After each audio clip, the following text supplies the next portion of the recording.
السلام علیکم ورحمۃ اللہ وبرکاتہ۔ سامعین، آؤ مختصر قرآن سمجھیں، پارہ نمبر 19 لے کر ہم آپ کی خدمت میں حاضر ہیں۔ اس پارے میں 3 حصے ہیں۔ سب سے پہلے سورہ فرقان کا بقیہ حصہ ہے، اور دوسرا سورہ شعراء مکمل ہے، اور تیسرا سورہ نمل کا ابتدائی حصہ بیان کیا گیا ہے۔ سورہ فرقان کے بقیہ حصے میں 4 باتیں ہم کو ملتی ہیں۔ سب سے پہلے قیامت کا تذکرہ ملتا ہے، اور پھر توحید کا تذکرہ ملتا ہے، جس میں آسمان، زمین، رات، دن کا خالق اللہ ہی ہے بتایا گیا ہے۔ تیسری بات رسالت کا تذکرہ ملتا ہے، جس میں نبی کریم صلی اللہ علیہ وسلم کو بشیر اور نذیر بنا کر بھیجا گیا ہے۔ چوتھی بات عباد الرحمن کا تذکرہ ہے، ان کی صفات بیان کی گئی ہیں: عاجزی سے چلنا، جاہلوں سے منہ موڑنا، راتوں کی عبادت کرنا، جہنم کے عذاب سے پناہ مانگنا، خرچ کرنے میں اعتدال اختیار کرنا، نہ فضول خرچی کرنا، نہ بخیلی کرنا، شرک سے اجتناب کرنا، قتل ناحق سے بچنا، بدکاری سے پرہیز کرنا، جھوٹی گواہی سے بچے رہنا، بری مجلسوں سے دور رہنا، اللہ کی کتاب سے متاثر ہونا، نیک بیوی بچوں کی دعا کرنا، اور یہ دعا کرنا کہ ہمیں ہادی اور مہتدی بنا۔ یہ عباد الرحمن کی صفات بیان کی گئی ہیں۔ اس کے بعد سورہ شعراء شروع ہوتا ہے۔ اس کی 3 باتیں ہم کو ملتی ہیں۔ سب سے پہلی بات 7 انبیاء کرام کے قصص بیان کیے گئے ہیں، جیسے حضرت موسیٰ علیہ السلام، حضرت ابراہیم علیہ السلام، حضرت نوح علیہ السلام، حضرت ہود علیہ السلام، حضرت صالح علیہ السلام، حضرت لوط علیہ السلام، حضرت شعیب علیہ السلام۔ ان 7 نبیوں کا تذکرہ ہم کو ملتا ہے۔ دوسری بات قرآن کی حقانیت ثابت کی گئی ہے کہ اسے رب العالمین نے اتارا ہے۔ روح الامین یعنی حضرت جبرائیل علیہ السلام کے ذریعے نبی کریم صلی اللہ علیہ وسلم کے دل پر اتارا گیا ہے۔ لوگوں کو ڈرانے اور متنبہ کرنے کے لیے وہ واضح عربی زبان میں اس کو نازل کیا گیا ہے۔ تیسری بات شعراء کی مذمت بیان کی گئی ہے کہ ان کے پیچھے تو گمراہ لوگ چلتے ہیں، یہ ہر وادی میں بھٹکتے پھرتے ہیں، ایسی باتیں کہتے ہیں جو کرتے نہیں ہیں۔ البتہ وہ لوگ مستثنیٰ ہیں جو ایمان لائے، نیک عمل اختیار کیے، اور اللہ کو کثرت سے یاد کرتے رہتے ہیں۔ اس کے بعد سورہ نمل کے ابتدائی حصے کو بیان کیا گیا ہے، اور اس کی ہمیں 2 باتیں ملتی ہیں۔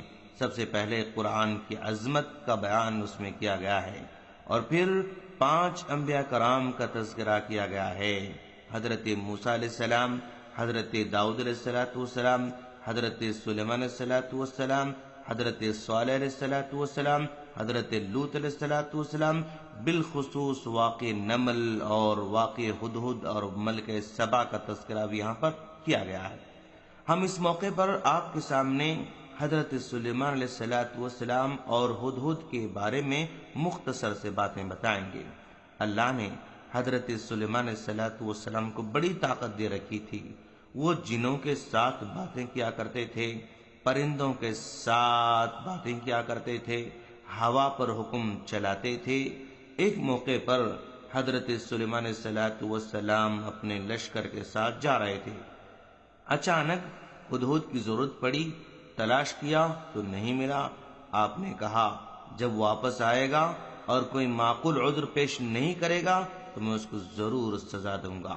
جب ہدہد واپس آیا تو اس نے کہا میں ایک ایسے ملک گیا تھا جہاں ایک خاتون حکومت کرتی ہے، لوگ سورج کی بات کرتے ہیں اور شرک میں مبتلا ہیں۔ تو اس موقع پر غور کریں دوستو کہ ایک پرندوں کو بھی شرک گوارا نہیں ہوا۔ اس نے حضرت سلیمان علیہ السلام کو آ کر اس شرک کی خبر دے دی۔ حضرت سلیمان علیہ السلام نے اس خاتون کو جس کا نام بلقیس تھا ایک خط لکھا۔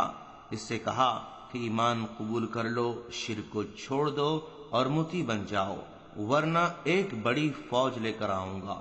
ملک سبا نے جب یہ خط دیکھا تو اپنے درباریوں سے ذکر کیا۔ خط ایک عظیم الشان نبی کی جانب سے تھا، بسم اللہ سے آغاز ہوا تھا، ایمان کا مطالبہ تھا۔ درباریوں سے کہا، جب کوئی بادشاہ حملہ کرتا ہے تو وہاں کے باعزت لوگوں کو ذلیل کیا جاتا ہے، مال لوٹ لیا جاتا ہے۔ اب تم لوگ مشورہ دو کہ ہمیں کیا کرنا چاہیے۔ درباریوں نے کہا، اگر آپ لڑنے کا حکم دیں تو ہم تیار ہیں، لیکن ملک سبا نے آزمانا چاہا، بڑی مقدار میں تحفے بھیجنا چاہا، یہ دیکھنے کے لیے کہ اگر یہ دنیا دار بادشاہ ہے تو تحفہ قبول کر لے گا، اگر نہیں ہے تو تحفہ قبول نہیں کرے گا۔ جب لوگ تحفے لے کر گئے، حضرت سلیمان علیہ السلام نے ان کے تحفوں کو رد کر دیا، کہا، مجھے اس مال کی کوئی ضرورت نہیں ہے، میں ایک بڑی فوج لے کر آ رہا ہوں۔ اس بات کی اطلاع ملک سبا کو ہوئی تو اس نے سلیمان کے پاس ایمان لانے ہی میں بہتری سمجھی۔ جب حضرت سلیمان علیہ السلام کو ملک سبا کے آپ کے ہاں آنے کی اطلاع مل گئی تو آپ نے چاہا کہ ملک سبا کا تخت اس کے آنے سے پہلے یہاں اپنے پاس منگوا لیا جائے۔ اس سے حضرت سلیمان علیہ السلام کا مقصد یہ تھا کہ تبلیغ کے ساتھ ساتھ ملکہ کو کوئی ایسی نشانی بھی دکھلائی جائے جس سے ملکہ پر پوری طرح واضح ہو جائے کہ وہ محض ایک دنیا دار بادشاہ نہیں ہے، بلکہ اللہ نے انہیں بہت بڑی بڑی نعمتوں اور فضیلتوں سے نواز رکھا ہے، اور اس یقین ہو جائے کہ آپ صرف ایک سلطنت کے بادشاہ ہی نہیں بلکہ اللہ کے نبی بھی ہیں۔ آپ نے سب درباریوں کو مخاطب کر کے پوچھا، تم میں سے کون ہے جو ملک سبا کے یہاں پہنچنے سے پہلے اس کا تخت یہاں اٹھا لائے؟ ایک بھاری قد و قامت والا جن بول اٹھا، آپ تو ملکہ کے آنے سے پہلے کی بات کرتے ہیں، میں اس تخت کو آپ کے یہ دربار برخاست کرنے سے پہلے یہاں آپ کے پاس لا سکتا ہوں، مجھ میں ایسی طاقت بھی ہے۔ علاوہ ازیں میں اس خط کے قیمتی جواہر، میں اس تخت کے قیمتی جواہر، ہیرے وغیرہ چراؤں گا بھی نہیں، پوری ایمانداری کے ساتھ وہ تخت آپ کے پاس لا کر حاضر کروں گا۔ ابھی اس دیو ہیکل کی بات ختم نہ ہونے پائی تھی کہ دربار میں ایک شخص اور بول اٹھا کہ میں اس تخت کو کم سے کم وقت میں آپ کے پاس لا سکتا ہوں، اگر آپ آسمان کی طرف نگاہ دوڑائیں پھر نگاہ نیچے لوٹائیں تو صرف اتنی مدت میں وہ تخت آپ کے قدموں پر پڑا ہوا پائیں گے آپ۔ قرآن نے واضح طور پر بتلا دیا کہ وہ شخص اپنے دعوے میں بالکل سچا نکلا، اور فی الواقع اس نے پلک جھپکنے میں ملک سبا کا تخت حضرت سلیمان علیہ السلام کے پاس لا کر حاضر کر دیا۔ بلقیس جب حضرت سلیمان علیہ السلام کے دربار میں پہنچی تو اسے تخت دکھا کر پہلا سوال ہی یہ کیا گیا کہ کیا یہ تمہارے تخت جیسا ہے؟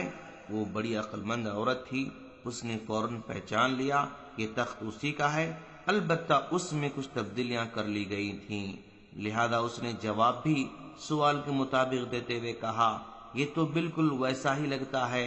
اگر اس سے سوال کیا جاتا کہ کیا یہ تیرا تخت ہے تب وہ جواب دیتی کہ ہاں میرا ہی تخت ہے، لیکن اس نے کہا کہ میرے تخت ہی جیسا لگتا ہے۔ اس امتحان سے حضرت سلیمان علیہ السلام نے اس کے عقل مند ہونے کا اندازہ لگا کر لیا۔ اسی طرح اور ایک امتحان لیا، صحن کو اس طرح شیشہ کا بنایا کہ پانی کا حوض لگتا تھا، جب ملک سبا اس سے گزرنا چاہی تو کپڑوں کو سمیٹ رہی تھی تو آپ نے کہا، ڈرنے کی ضرورت نہیں ہے، یہ پانی نہیں بلکہ شیشہ ہے۔ ملک سبا کو اب مکمل یقین ہو گیا کہ یہ نبی ہیں اور اس نے اپنے ایمان کا اعلان کر دیا۔ تو اس طرح یہ 19واں پارہ مکمل ہو جاتا ہے۔ ہم اللہ سے دعا کرتے ہیں کہ باری تعالیٰ ہم تمام کو قرآن سمجھ کر پڑھنے کی توفیق عطا فرما، آمین۔ السلام علیکم ورحمۃ اللہ وبرکاتہ۔